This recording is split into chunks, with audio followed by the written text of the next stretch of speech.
Сайн байцгаана уу? Өнгөрсөн 7 хоногийн олон улсын хөрөнгөний зах зээлийн тоо мэдээллийг та бүхэндээ хүргэе.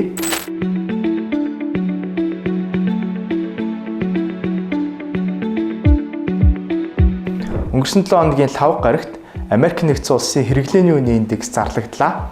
За уг индекс нь 2 дугаар сард 0.2 хувиар өснө нь 2021 оноос хойш хамгийн бага дүнгээр өсөж байгаа үзүүлэлт болсон байна.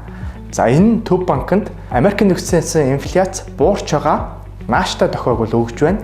За гисэн хэдий ч хөрөнгө оруулагчид арай өөр байр суурьтай байна. Яагаад гэвэл Америк нэгдсэн улсын ерөнхийлөгч Дональд Трампын хэрэгжүүлж байгаа тарифын нөлөө нь урт хугацаанд инфляцийг өдөөнө гэж үзэж байгаа учраас Америк нэгдсэн улсын индексүүд үргэлжлүүлэн унсаар байна.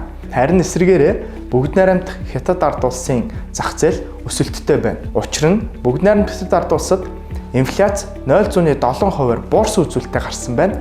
За уг статистик дээр үндэслэн бүгд найрамдах Хятад ард улсын төр дотоодын хэрэглээгээ дэмжих дараагийн бодлогоо зарлахаар болсон байна. За энэ нь инфляцийг өдөөх замаар хэрэглээг нэмэгдүүлж эдийн засгийн өсөлтөө зорилттой түвшинд аваачаар бодлого боловсруулсан байна.